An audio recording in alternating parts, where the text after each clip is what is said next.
Please be the cheetah. And learn your animal isn't the cheetah, but the far less appealing blobfish. Oh, come on. To add insult to injury, you could have used those 15 blobfish minutes to switch your motorcycle insurance to Geico. Geico. 15 minutes could save you 15% or more on motorcycle insurance. Every day, Comcast Business is helping businesses big and small go beyond the expected to do the extraordinary. Comcast Business, beyond fast. Take your business beyond at ComcastBusiness.com.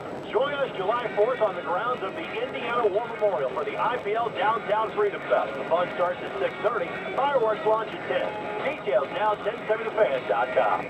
It's the Fan Morning Show with Jeff and Big Joe. Simon Passion, the Indy 500 champion. How hard is it to believe that you won the 500s? Very hard to believe. It was a really strange moment where everything stopped and every noise stopped. I cried a little bit. Good! I cried a lot. The Fan Morning Show with Jeff and Big Joe. Weekday morning, 7 to 10. Only on FM 107.5 and 1070 The Fan. Dan Dockage, weekdays noon till 3 on FM 107.5 and 1070 The Fan. Thanks to David Cohn and Todd Meyer, our producer, for getting David Cohn on. We had Mark Janes early in the year. Now, early in the show, the voice, I thought it was an electric stand-up moment. Actually, it was. Mark's call down the stretch. Tice Carlson, Wish TV race analyst, has been here all month, and he's owned, he's driven, he's analyzing. Hey, Tice, what did you think overall of the race? Man, I thought that it was probably one of the most competitive races I've seen at the Indianapolis Motor Speedway. You know, we had, at one point, I think about 50 laps to go, we had over 400 passes throughout the race. You know, with that last restart, you know, there were 5 cars that could have probably won that race. You know, obviously the battle ended up being between Rossi and Simon. But, you know, it was just a great race overall, I thought. What did you think? Let me go through a couple of things. Takuma Sato's ride, pretty good at the end, no? No, it was. You know, at one point he was a lap down.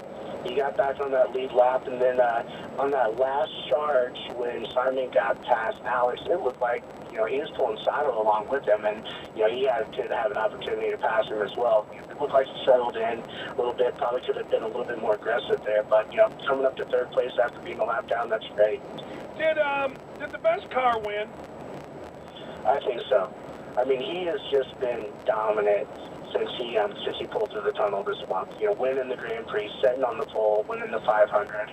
You know, there's just something about him right now. You know, he hadn't won a race in over a year coming into May. And there's just something about him and his team right now. They're just clicking. When you look at what Rossi was all about, can he make a case that well, he said he had the best. I don't know. Wait, compare the two. Well, you know, he said he got out-horsepowered. You know, Chevrolet may have a little bit more horsepower, but, you know, Honda had better fuel strategy. And, you know, at one point, you know, I think Alex got lucky with the yellow. You know, when he had that pit stop, and it was, what, a 23, 24-second pit stop, when he had, you know, a fuel probe get cocked in there, you know, he got lucky. You know, he should have been possibly a lap down in the middle of the back of the field. So, you know, he definitely drove more aggressive than anybody else in those closing laps. I will give him that 100%. But I really think that Team Penske with Simon had the best car. They won the race. You know, you don't win the race with the second and third best car with the 15-lap shootout. So that just goes to show you. Did Graham Rahal have a legitimate gripe? He did. He did. You know, I think that, you know, obviously he's on Wish with this and everything, so people are going to think I'm biased or anything, but I don't give a crap about that. He was far enough along Sebastian that Sebastian should have either been told that he was there or known that he was there. You know, there comes a point when you just have to give up the corner. I know that you're running for the Indy 500, but they weren't running for the lead. You know, they were running for a top 10 position at the time. So Sebastian, I thought at that point, should have possibly given up the corner, even ran 2 abreast through the corner, and then, you know, you got 14, 15 more laps to come back and try to pass him. See, that's kind of, that's a little bit of the recklessness that we talked about all week, the difference between aggressiveness and patience in the right spot, no? Correct. You know, and like I just said, you know, if you look at how the passing happened throughout the day, throughout the field, guys would get runs and just pass guys, and then 2 laps later, the guy that they passed, well, they were right back by him. That would have possibly happened at that point.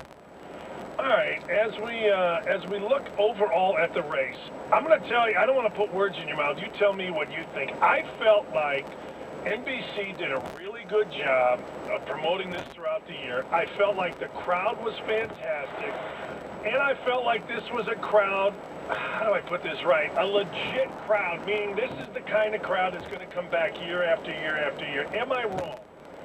No, you're absolutely right. And it was, if you look at the crowd throughout the month, it was amazing throughout the month. Qualifying day, card day, and with the chance of rain yesterday, you thought, how many people are going to stay home? And they all showed, there were some that didn't show up, and I'm sure that they're pretty angry at their weatherman about it. But most of the people showed up, and they stayed. They stayed for the race, and it was great. They were on their feet, 300,000 people on their feet for those last 15 laps for that battle. It was amazing. Yeah, I agree. I felt like, I don't know, it felt different than 6, 7, 8 years ago. Now, 3 years ago with the Hunters running, okay, but I don't know. All right, here's what I've said, and I would like your opinion on this. The red flag came out, gave us a great finish. Basically, if you don't like the red flag, you have 3 options, I suppose. End it on a yellow, go to yellow and hope you don't end it on a yellow, or add laps to the 500. Was it the right call? I mean, what is your thought on it? It was absolutely the right call. When you have an accident like that, it's blocking the track, and there's debris everywhere. To go yellow, yeah, that's great, but those cars are going to run through that debris. They're going to cut tires. They're all going to have to come in and make more pit stops. It made for a great battle for the fans, and that, at the end of the day, that's what it's all about. It's all about the fans and their enjoyment of the race, and that's what happened. If somebody were going to argue that they don't want to see that, what would they say? What would you want if not that, I guess? They would want it to go green with 2 laps to go. You look at NASCAR with their overtime and how they're doing it, and they may have an argument for that, but it's a 500-mile race. It should be a 500-mile race, and that's what it ended up being. That's exactly what I mean. Like, look, I get. So guys say, well, I guess ending it on a yellow, but in this day and age, this isn't. I don't know. I guess maybe we expect more than that. I don't know. All right, Doug Bowles. Doug Bowles, the job he's doing at the track. Your thoughts? Outstanding. It is absolutely outstanding. I saw him all over the place throughout the month of May. When yesterday we were interviewing Simon's fiance in the motorhome lot, and he came by and talked to us, and he gave everybody on our crew, camera guys and everything, a hug and said, "Man, I really appreciate you guys being out here and everything that you guys have done for the month." He did that to the fans. He did that to everybody around. He brings a new life to the Indianapolis Motor Speedway, and that's exactly what it needed to get those butts in the seats that we're getting today. See, and I think part of that is going to a different formula with the red flag.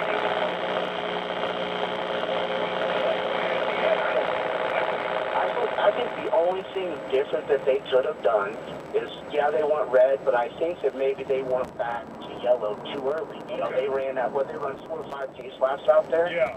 And that could have given those fans 4 or 5 more green flag laps, and it may have changed out the outcome of the race. Yeah, I mean, yeah.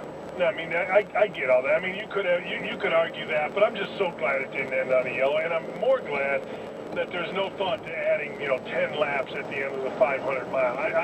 That would be asinine to me. Yeah, that makes it Indianapolis 525, which that's it's not that. Hey, Colton Herta, I'll let you go with this. Your thoughts on Colton Herta? The kid, I think, was going to have a really good day. They just had a mechanical issue. They lost, I think, it was 5th gear at the very beginning of the race. And that's really your racing gear.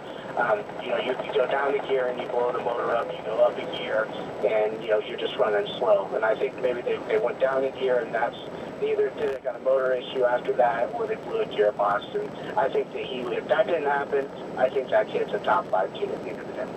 Yeah, last thing, and you can